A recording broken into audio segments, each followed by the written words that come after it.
સંવંત 1885ના કાર્તિક વદી પડવાને દિવસ સ્વામી શ્રી સહજાનંદજી મહારાજ શ્રી ગઢડા મધ્યે દાદા ખાચરના દરબારમાં શ્રી ગોપીનાથજીના મંદિરને વિશે વિરાજમાન હતા ને સર્વે શ્વેત વસ્ત્ર ધારણ કર્યા હતા ને પોતાના મુખારવિંદની આગળ પરમહંસ તથા દેશ દેશના હરિભક્તની સભા ભરાઈને બેઠી હતી. પછી શ્રીજી મહારાજ બોલ્યા છે, ભગવાનની ભક્તિમાંથી બે પ્રકારે જીવ પડે છે. એક તો શુષ્ક વેદાંતના ગ્રંથને સાંભળીને બીજા આકારને ખોટા કરે, તેમ શ્રી કૃષ્ણાદિક જે ભગવાનના આકાર તેને પણ ખોટા કરે. એ શુષ્ક વેદાંતીને અતિ અજ્ઞાની જાણવા, અને બીજો જે એમ સમજતો હોય છે ભગવાનને ભજીએ તો ગોલોક ને વૈકુંઠ લોકમાં સ્ત્રી ભોગ ખાનપાન આદિક જે પંચ વિષયના સુખ તેને પામીએ, પછી તે સુખની આસક્તિએ કરીને ભગવાનને પણ ભૂલી જાય ને મૂળગો કુબુદ્ધિવાળો થઈને એમ સમજે જે એ સુખ ન હોય તો એ ધામમાં રાધિકા લક્ષ્મી આદિક સ્ત્રીઓ ભેળે ભગવાન પણ રમે છે, માટે એ સુખ પણ ખરું છે. પણ ભગવાનને પૂર્ણ કામ ને આત્મા રામ ન સમજે અને એવી જે ભગવાનની ક્રિયાઓ છે તે તો પોતાના ભક્તના સુખને અર્થે છે, તે સારું જ્ઞાન વૈરાગ્ય સહિત ભગવાનની ભક્તિ કરવી. અને એ ભગવાનના સ્વરૂપને જેણે એમ જાણ્યું હોય છે સર્વે સુખમય મૂર્તિ તો એ ભગવાન જ છે, ને બીજે પંચ વિષયમાં જે સુખ છે તે તો એ ભગવાનના સુખનો કિંચિત લેશ છે. એમ ભગવાનને મહાત્મ્ય સહિત જે સમજ્યો હોય તે કોઈ પદાર્થમાં બંધાય જ નહીં.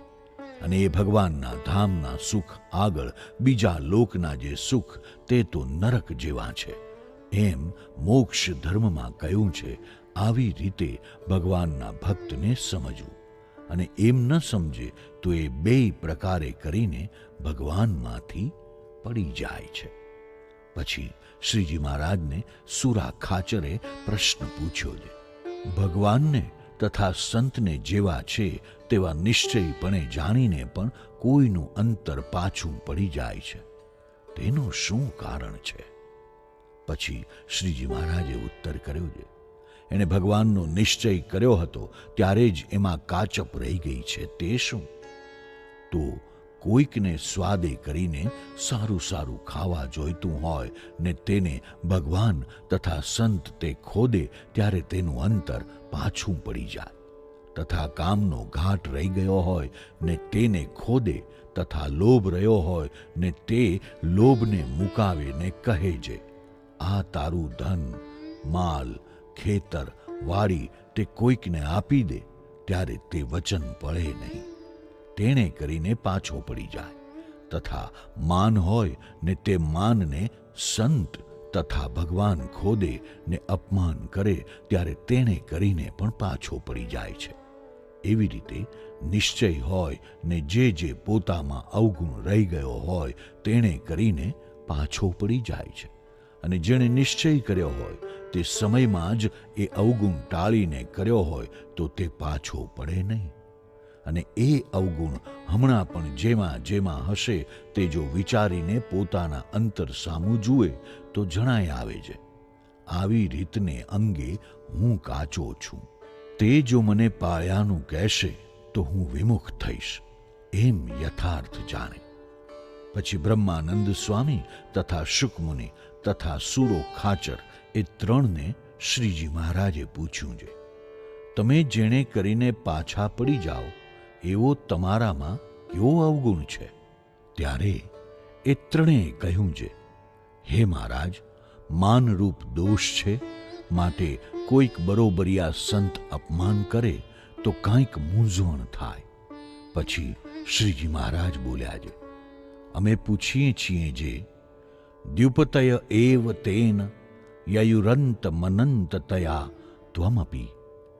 એવી રીતે મહાત્મ્ય સહિત ભગવાનને જાણ્યા હોય ને એવા જે ભગવાન તેના જે સંત તે સાથે માન, ઈર્ષ્યા, ક્રોધ કેમ થાય? અને જો થાય છે તો જાણ્યામાં ફેર છે. કેમ જે ગવર્નર સાહેબને જાણ્યો છે, જે સમગ્ર પૃથ્વીનો પાદશાહ છે ને બળ્યો છે, ને જો તેનો એક ગરીબ સરખો હમેલિયો આવ્યો હોય તો તેનો હુકમ મોટો રાજા હોય તે પણ માને, ને તે જેમ કહે તેમ દોર્યો દોરાય. શા માટે? જે તે રાજાએ એમ જાણ્યું છે જે બળ્યો જે ગવર્નર સાહેબ તેનો એ હમેલિયો છે, અને જેથી જે બળ્યો તેની આગળ માન રહે નહીં. તેમ જેણે ભગવાનને સમગ્ર ઐશ્વર્ય સમૃદ્ધિના ધણી જાણ્યા હોય તો તેને સંતની આગળ માન કેમ રહે? પછી બ્રહ્માનંદ સ્વામીએ કહ્યું છે, હે મહારાજ, તમે ઠીક કહો છો. જો એમ મહાત્મ્ય સહિત ભગવાનને જાણ્યા હોય તો માન, ઈર્ષ્યા, ક્રોધ તે સંતની આગળ થાય જ નહીં. પછી શ્રીજી મહારાજ બોલ્યા છે, જુઓ ને, ઉદ્ધવજી કેવા મોટા હતા ને કેવા ડાયા હતા, પણ જો ભગવાનની મોટાઈને જાણતા હતા તો તે ભગવાનને વિશે હેતવાળી જે વ્રજની ગોપીઓ તેના ચરણની રજને પામ્યાને સારું વનવેલીનો અવતાર માગ્યો. તે કહ્યું છે જે આસા મહો ચરણ રેણુ જુસામહમ શ્યામ વૃંદાવને કિમપી ગુલ્મલતૌષધિનામ યાદુસ્ત્યજમ સ્વજનમાર્ય પથમ ચ હિત્વા ભેજૂર મુકુંદ પદવિમ શ્રુતિભીર્વી મૃગ્યામ. તથા બ્રહ્માએ પણ કહ્યું છે જે અહો ભાગ્યમહો ભાગ્યમ નંદ ગોપ વ્રજૌકસામ યન્મિત્રમ પરમાનંદમ પૂર્ણમ બ્રહ્મ સનાતનમ. એવી રીતે બ્રહ્મા પણ ભગવાનનું મહાત્મ્ય જાણતા હતા તો એવી રીતે બોલ્યા.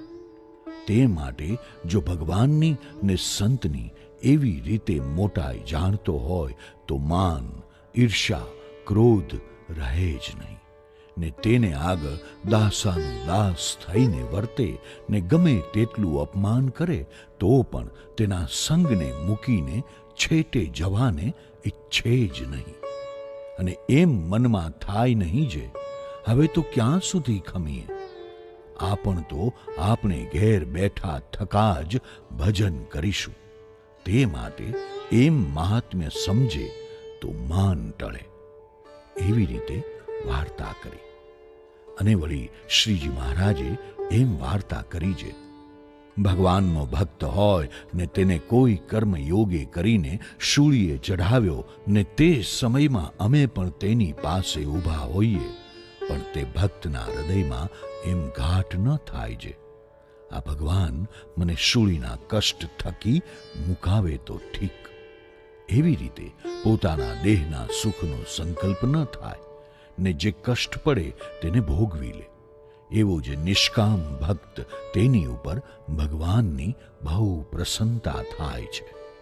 અને વળી શ્રીજી મહારાજે એમ વાર્તા કરી છે, ભગવાન સંબંધી સુખને કોણ પામે છે તો તે કહીએ છીએ જે જેમ માછલું હોય તેને જળ છે તે જીવનરૂપ છે.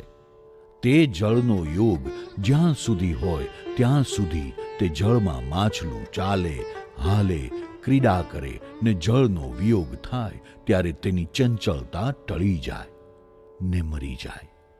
તેમ જેને પંચ વિષય કરીને જીવનપણું જ્યાં સુધી મનાયું છે ને તેણે કરીને સુખ માન્યું છે ને તેનો વિયોગ થાય ત્યારે મુવા જેવો થઈ જાય છે.